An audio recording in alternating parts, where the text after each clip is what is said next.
सबसे पहले तो मैं आदरणीय श्री प्रधानमंत्री श्री नरेंद्र मोदी जी और हमारे मंत्री श्री संतोष गंगवार जी को बहुत बधाई देता हूं, क्योंकि ये जो बिल है ये खास करके हमारे दार्जिलिंग, तराई, डूवर्स के करीब 400 बड़े चाय बागान और 800 से 1000 छोटे जो स्मॉल ग्रोअर है उनके लिए बहुत बड़ी बात है, बहुत खुशी की बात है। ये विधेयक माननीय प्रधानमंत्री द्वारा दिए गए रिफॉर्म, परफॉर्म और ट्रांसफॉर्म के विजन को दर्शाती है। भारत की आजादी के 72 वर्ष के बाद भी आज तक इस तरह के रिफॉर्म हमारे सामने नहीं आए थे। आज करीब 50 करोड़ ऑर्गेनाइज और अनऑर्गेनाइज श्रमिकों को वेतन की सुरक्षा, सामाजिक सुरक्षा, स्वास्थ्य सुरक्षा देने का काम हो रहा है, जबकि पहले लगभग सिर्फ 10 करोड़ श्रमिकों की ही बात होती थी।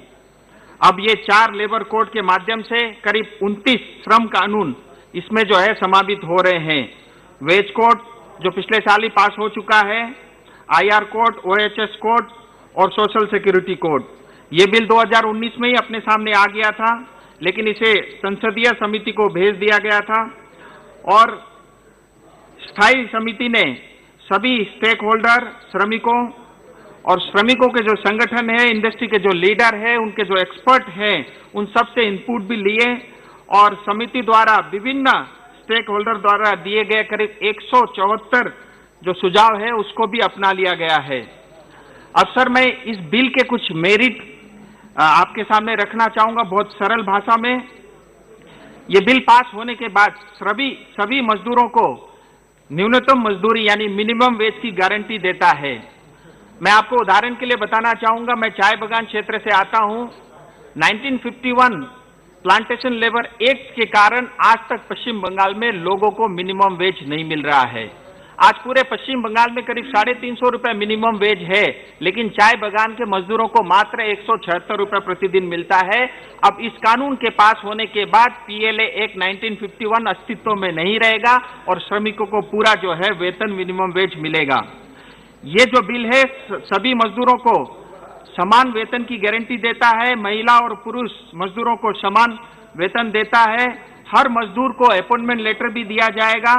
हर मजदूर को साल में एक बार हेल्थ चेकअप भी कराया जाएगा और जो मिनिमम वेज की जो अलग अलग समस्याएं थी, समानता नहीं थी, यूनिफॉर्मिटी नहीं थी, उसको दूर करने के लिए एक यूनिफॉर्म फ्लोर वेज का प्रावधान भी किया गया है। जो प्रवासी हमारे भाई बहन जो मजदूर हैं उनको हर साल एक बार घर जाने का किराया भी मिलेगा और जो हमारे प्रवासी जो मजदूर हैं जहां भी काम करेंगे उनको वहीं पे राशन मिलने की व्यवस्था भी इस बिल के माध्यम से हो रहा है। अनऑर्गेनाइज सेक्टर के लिए सामाजिक सुरक्षा निधि का प्रावधान है।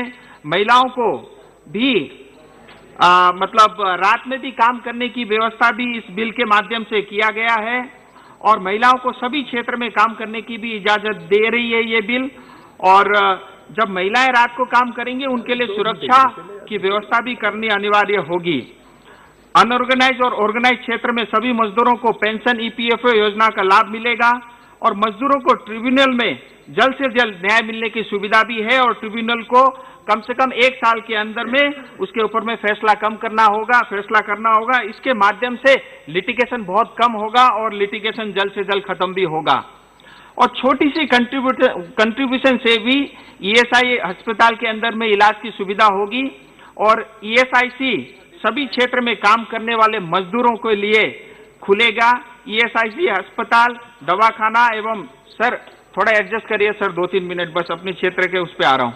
दवाखाना एवं शाखाओं को जिला स्तर तक जो है इसके माध्यम से विस्तार होगा। ये बहुत बड़ी बात है और 10 से कम मजदूर जिस संस्था में है वो स्वेच्छा से ईएसआईसी के साथ जुड़ने के मौका भी उनको मिल रहा है। सर, जैसा मैंने आपको बताया, पश्चिम बंगाल राज्य में मिनिमम वेज एक्ट अभी तक चाय बागान में लागू नहीं था, इस बिल के माध्यम से हो रहा है।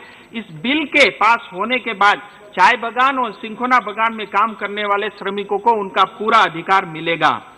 प्लांटेशन लेबर एक्ट जो अभी तक सिर्फ कागजों पे ही सीमित थी, अब इस बिल के पास होने के बाद उसका अस्तित्व समाप्त हो जाएगा और इस कानून के बाद चाय बागान, सिंखोना बागान के काम करने वाले मजदूर को सबसे ज्यादा फायदा होगा। इस कानून के पास होने के बाद अब कोई भी मालिक जो है वो इन काइंड में 15% से ज्यादा पैसा मतलब सामान या सुविधा नहीं दे पाएगा। उनको 85% जो है इन कैश उनके हाथ में देना होगा। इसका अर्थ ये हुआ सर, आज पश्चिम बंगाल में मिनिमम वेज 350 रुपया है। जब उनको 85% देना पड़ेगा, इसका मतलब ये होगा कि करीब करीब 300 रुपये मिनिमम वेज सभी श्रमिकों को मिलेगा।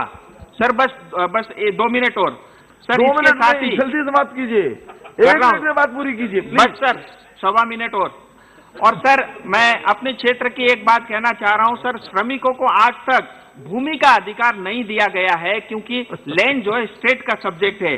अंग्रेजों ने जो कानून बनाया था वो कानून आज भी पश्चिम बंगाल में लागू है। अभी 2019 में ही पश्चिम बंगाल सरकार ने 15% चाय बागान की जमीन मालिकों को दे दी टूरिज्म के लिए।